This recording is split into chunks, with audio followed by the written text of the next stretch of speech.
BPL ration card ರದ್ದತಿ ಬೆನ್ನಲ್ಲೇ ಗೃಹಲಕ್ಷ್ಮಿ ಯೋಜನೆ ರದ್ದಾಗಲಿವೆ ಎಂಬ ಆತಂಕ ಫಲಾನುಭವಿಗಳದಾಗಿದೆ. ಇನ್ನು 2 ಕಂತಿನ ಗೃಹಲಕ್ಷ್ಮಿ ಹಣ ಜಮಾವಣೆ ಬಾಕಿ ಇದ್ದು ಯಾವಾಗ ಬಿಡುಗಡೆಯಾಗಲಿದೆ ಎಂದು ಗೃಹಲಕ್ಷ್ಮಿದಾರರು ಕಾದು ಕುಳಿತಿದ್ದಾರೆ. ಸದ್ಯ ಆಹಾರ ಇಲಾಖೆ ಅನಧಿಕೃತ ಬಿಪಿಎಲ್ ಕಾರ್ಡ್ಗಳ ವಿರುದ್ಧ ಕ್ರಮಕ್ಕೆ ಮುಂದಾಗಿದ್ದು, ಮಾನದಂಡಗಳನ್ನು ಮೀರಿ ಕಾರ್ಡ್ ಹೊಂದಿರುವವರಿಗೆ ಬಿಸಿ ಮುಟ್ಟಿಸಲು ಮುಂದಾಗಿದೆ. ವಿವಿಧ ಜಿಲ್ಲೆಗಳಲ್ಲಿ ಸಾವಿರಾರು ಕಾರ್ಡ್ಗಳನ್ನು ರದ್ದು ಮಾಡುತ್ತಿದೆ. ಗೃಹಲಕ್ಷ್ಮಿ ಯೋಜನೆ ಇದಕ್ಕೆ ಪೂರಕವೆಂಬಂತೆ ತಾಂತ್ರಿಕ ಕಾರಣಗಳಿಂದ ಹಲವರ ಖಾತೆಗೆ ಹಣ ಜಮಾವಣೆಯಾಗುವುದು ಸ್ಥಗಿತವಾಗಿದೆ. ಹೀಗಾಗಿ ಕಾರ್ಡ್ ರದ್ದಾದ ಹಲವರು ಗೃಹಲಕ್ಷ್ಮಿ ಯೋಜನೆಯೂ ಸ್ಥಗಿತವಾಗಲಿದೆ ಎಂಬ ಆತಂಕ ಎದುರಿಸುತ್ತಿದ್ದಾರೆ. ಗೃಹಲಕ್ಷ್ಮಿ ರದ್ದತಿ ಹಾಗೂ ಬಿಡುಗಡೆ ಬಗ್ಗೆ ಆಹಾರ ನಾಗರಿಕ ಅಧಿಕಾರಿಗಳು ಸ್ಪಷ್ಟನೆ ನೀಡಿದ್ದಾರೆ. ಅಕ್ರಮ ಬಿಪಿಎಲ್ ಕಾರ್ಡ್ ರದ್ದಾದ ಕೂಡಲೇ ಗೃಹಲಕ್ಷ್ಮಿ ಯೋಜನೆ ರದ್ದಾಗುವುದಿಲ್ಲ. ಗೃಹಲಕ್ಷ್ಮಿ ಕಾರಣಕ್ಕೆ ಅಕ್ರಮ ಬಿಪಿಎಲ್ ಕಾರ್ಡ್ ಹೊಂದಿದ್ದ ಹಲವರು ಕಾರ್ಡ್ ವಾಪಸ್ ಮಾಡಲು ಹಿಂದೇಟು ಹಾಕುತ್ತಿದ್ದಾರೆ. ಮಾನದಂಡಗಳು ಬೇರೆ ಬೇರೆ ಇದ್ದು ಆತಂಕ ಪಡುವ ಅಗತ್ಯವಿಲ್ಲ ಎಂದು ಇಲಾಖೆ ಅಧಿಕಾರಿಗಳು ತಿಳಿಸಿದ್ದಾರೆ. ಬಿಪಿಎಲ್ ಕಾರ್ಡ್ ಗೃಹಲಕ್ಷ್ಮಿ ಮಾನದಂಡವೇನು? ಬಿಪಿಎಲ್ ಕಾರ್ಡ್ ಹೊಂದಿರುವ ಕುಟುಂಬಗಳ ವಾರ್ಷಿಕ ಆದಾಯ 1,20,000ಗಿಂತ ಹೆಚ್ಚಿರಬಾರದು. 7.5 ಎಕರೆ ಒಣ ಅಥವಾ ನೀರಾವರಿ ಭೂಮಿ ಹೊಂದಿರಬಾರದು. ಅನುದಾನಿತ ಅಥವಾ ಅನುದಾನ ರಹಿತ ಶಾಲಾ ಕಾಲೇಜು ನೌಕರರಾಗಿರಬಾರದು.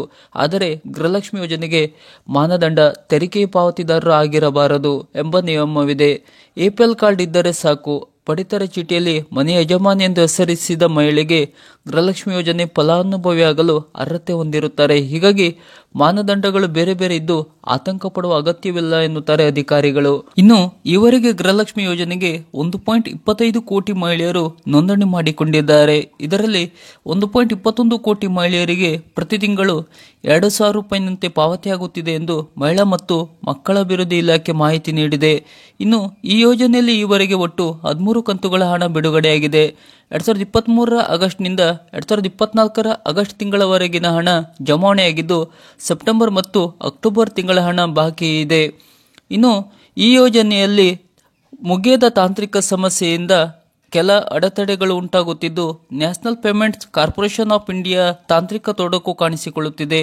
ಹೀಗಾಗಿ ನೋಂದಣಿಯಾದ ಸಾಕಷ್ಟು ಮಂದಿಗೆ ಇಂದಿಗೂ ಹಣ ಜಮಾವಣೆ ಕಷ್ಟಕರವಾಗಿದೆ.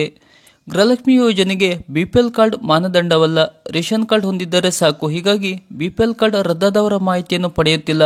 ಸದ್ಯ ಯಾರಿಗೂ ಈ ಯೋಜನೆಯಿಂದ ಕೈಬಿಡುತ್ತಿಲ್ಲ ಎಂದು ಮಹಿಳಾ ಮತ್ತು ಮಕ್ಕಳ ಅಭಿವೃದ್ಧಿ ಇಲಾಖೆ ಮಾಹಿತಿ ನೀಡಿದ್ದಾರೆ.